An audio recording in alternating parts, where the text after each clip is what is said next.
Alhamdulillah. Baik, untuk jamaah yang baru bergabung hari ini kita sedang membahas tema keajaiban sholat sunnah rawatib. Masya Allah, tadi guru-guru kita sudah membagikan ilmu yang sangat luar biasa. Ada keutamaan dari sholat sunnah rawatib, terus juga ada tata caranya, bahkan sampai sunnahnya tadi udah dikasih tahu.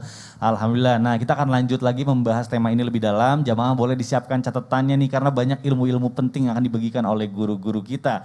Tadi ada satu pertanyaan yang belum dijawab oleh Habib Muhammad Syahab nih, Bib. Afwan, Bib. Lanjut ya. Tadi kan janji sekarang nih mau dijawab. Semangat. Saya pernah dengar nih, mungkin ada jamaah yang baru bergabung. Ini pertanyaannya, ada sholat sunnah rawatib yang katanya itu kemuliaannya setara dengan Lailatul Qadar. Masya Allah. Nah ini terus bagaimana nih kita cara mengamalkannya supaya kita mendapatkan kemuliaan tersebut. Apakah jumlah rakaatnya sama dengan sholat sunnah lainnya? Apa gimana Nabi? Mohon penjelasannya Habib, silakan. Baik, izin semuanya. Bismillahirrahmanirrahim. Sesuai dengan hadis baginda Nabi besar Muhammad SAW, artinya semua sunnah Nabi ini mempunyai derajat di sisi Allah Subhanahu Wa Taala. Artinya orang-orang yang mengikuti Nabi SAW pasti adalah mengikuti Allah Subhanahu Wa Taala. Jadi setiap sunnah seorang imam seperti Imamul Haddad alaihi rahmatullah radhiyallahu taala anhu wa arda, beliau itu berharap sebelum meninggal dunia sunnah Nabi sudah dikerjakan semuanya. Jadi sangat hebat keinginan untuk melakukan sunnah daripada Rasul sallallahu alaihi wasallam. Nah, untuk mendapatkan sunnah tersebut enggak juga bisa sekali. Jadi orang itu butuh istiqamah. Jadi mudawamah. Selalu mengerjakan. Biasanya kalau cuma sekali saja sudah, besok mereka tidak sholat sunnah lagi, selesai. Namanya sholat itu kan yuqimus sholat itu artinya mendirikan sholat bukan sekali. Istimror dalam ilmu fikih. Istimror itu terus menerus istiqomah sampai mereka meninggal dunia untuk melakukan sunnah dan apalagi melakukan yang wajib. Nah di antara kemuliaan, walau tidak melihat ini hadis artinya kuat atau tidak kuat, tapi di sini ada fadhailul a'mal. Artinya ada kemuliaan beramal karena tidak ada larangan untuk orang itu melakukan sholat sunnah berapapun rakaatnya. Tapi memang dituliskan dalam hadis Rasul sallallahu alaihi wasallam mubarak alaihi wa ala ali man shallal isya, siapa orang yang sholat isya berjamaah. Jadi dia sholat isya berjamaah, yang lebih utama tentunya di masjid. Jadi siapa orang yang sholat isya berjamaah, setelah sholat isya biasanya Mikdad ngapain setelah sholat isya? Sholat isya biasanya kabur langsung. Biasa sholat sunnah dulu 2 rakaat. Alhamdulillah. Nah siapa orang yang sholat isya, ini semuanya seperti hadis, berarti sebelah hadis yang lain. Siapa orang yang sholat isya berjamaah, kemudian diiringi dengan sholat subuh berjamaah, faka'annama sholat lailata kullah. Artinya siapa orang yang sholat isya berjamaah diiringi sholat subuh berjamaah, fadilah kemuliaannya seperti sholat malam seluruhnya. Jadi full kita seakan-akan kita melakukan sholat tahajud. Nah mungkin ada sedikit ditambahkan lagi dengan sholat sunnah. Jadi siapa orang yang sholat isya berjamaah kemudian ditambahkan sholat sunnah 4 rakaat setelah sholat isya. Nah ini kan nggak gampang. Betul. Orang biasanya mau sholat lewat. Ada kadang-kadang ulama diiringi dengan sholat isya dia berjamaah, kemudian sholat sunnah isya 2 rakaat, ditambahkan sholat witir 2 rakaat, ditambahkan lagi 1 rakaat jadi 5 rakaat. 5 rakaat. Nah ada yang sholat isya saja kemudian ditambahkan sholat sunnahnya 4 rakaat. Apa fadilahnya? Ka'adli lailatil qadri. Jadi seperti sama pahalanya dengan malam Lailatul Qadar. Artinya setara. Tapi nggak bisa sekali. Nggak bisa sekali. Iya, artinya terus menerus istimrol, istiqomah melakukan hal tersebut. Insya Allah mendapatkan pahala setara malam Lailatul Qadar. Amin ya Allah ya Rabbal Alamin. Nah itu berarti harus konsisten ya Bib ya. Jangan cuma sekali ngerasa saya udah kemarin, udah berarti udah dapat nih malam Lailatul Qadar. Boleh duduk. Boleh silakan Habib. Masya Allah. Alhamdulillah lah luar biasa. Jadi memang tugas kita itu yang berat, memang tidak mudah istiqomah. Tapi ganjarannya juga luar biasa. Tadi sudah dijelaskan oleh Habib mendapatkan kemuliaan yang setara dengan malam Lailatul Qadar. Masya Allah. Baik jamaah luar biasa. Ini tema kita hari ini membicarakan soal sholat sunnah rawatib yang kadang memang kita suka lalai, kita suka lupa dan kita jadi tahu nih sekarang manfaatnya. Sebelum kita bahas lagi lebih dalam, saya mau ngajakin dulu jamaah untuk nonton dulu tayangan berikut ini. Silakan.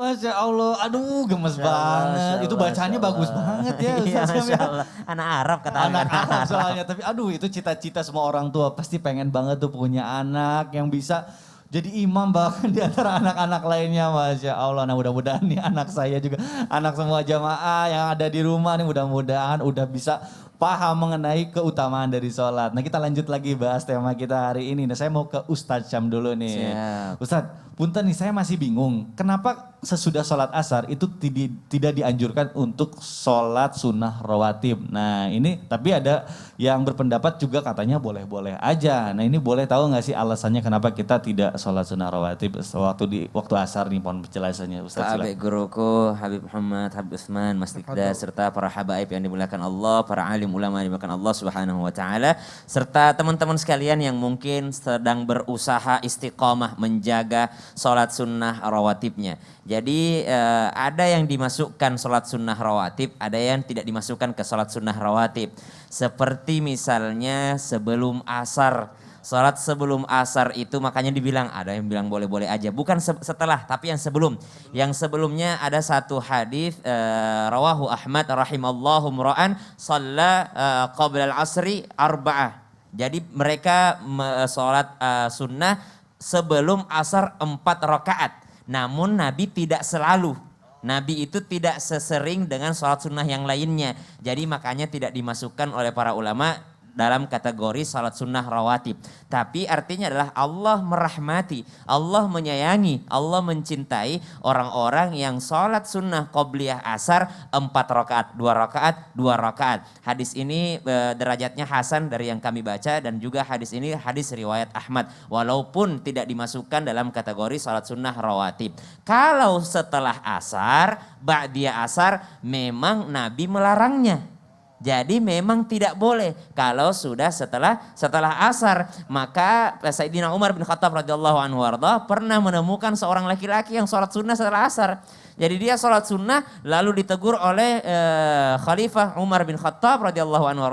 Beliau mengatakan, jangan sholat, dilarang sama Nabi SAW untuk sholat sunnah 2 rakaat setelah asar. Maka dalam sebuah larangan tidak ada sholat setelah sholat subuh dan tidak ada sholat setelah sholat asar sampai terbenamnya matahari. Artinya sampai masuknya waktu maghrib. Kenapa dilarang? Karena kata baginda Nabi SAW itu adalah bagian daripada tanduknya syaitan. Artinya jangan sampai kita seakan-akan menyembah matahari atau menyembah syaitan. Maka subhanallah kita sholat itu untuk menyembah Allah Subhanahu wa ta'ala. Ada nggak sih sholat yang boleh dilakukan setelah asar? Nah ini pertanyaan selanjutnya nih. Ada nggak sholat yang boleh dilakukan setelah asar? Kan Nabi melarang. Sampai katanya terbenam matahari baru boleh melaksanakan sholat. Ada. Sholat apa? Sholatnya orang yang ketiduran. Misalnya dia ketiduran jam 5 baru bangun. Maka dia langsung sholat asar. Jangan yang namanya menunda-nunda lagi.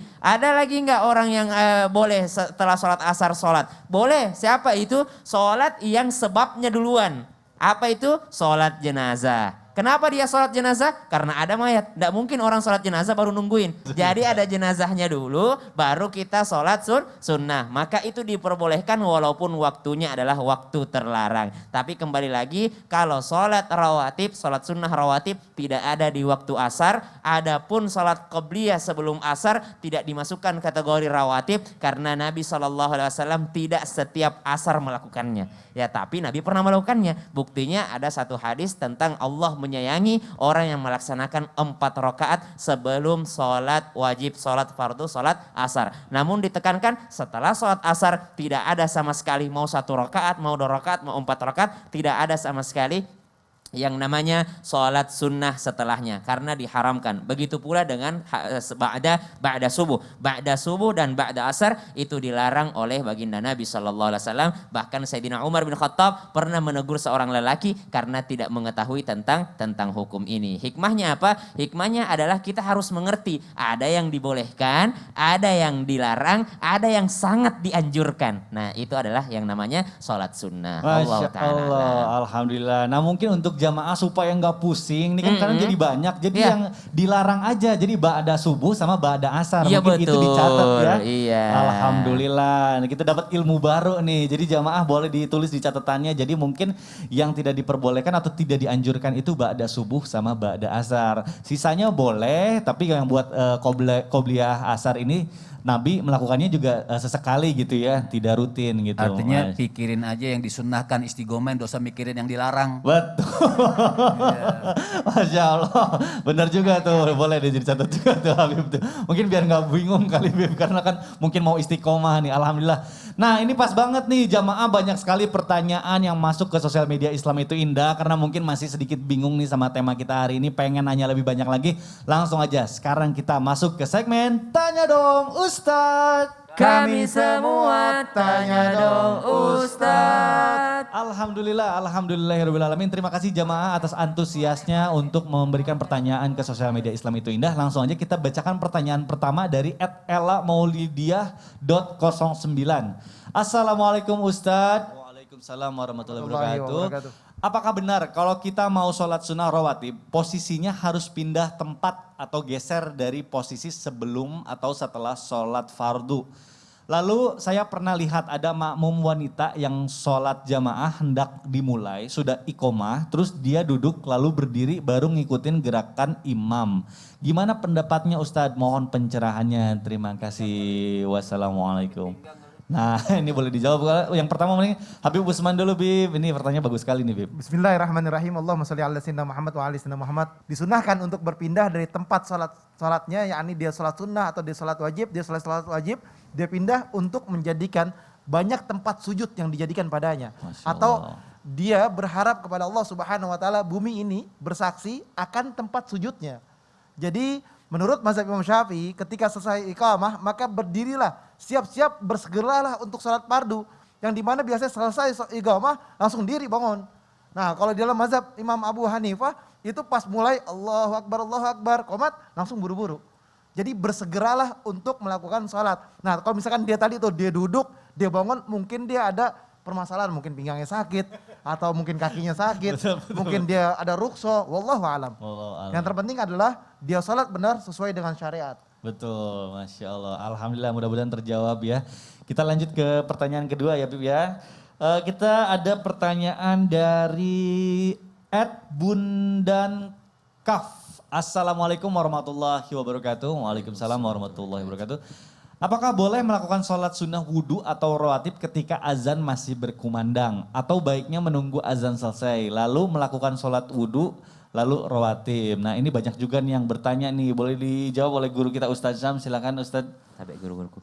Kalau ditanyakan boleh atau tidak, boleh. Kenapa boleh? Karena sudah masuk waktu. Sudah masuk waktu, cuma rugi. Kenapa? Karena ada keutamaan menjawab azan.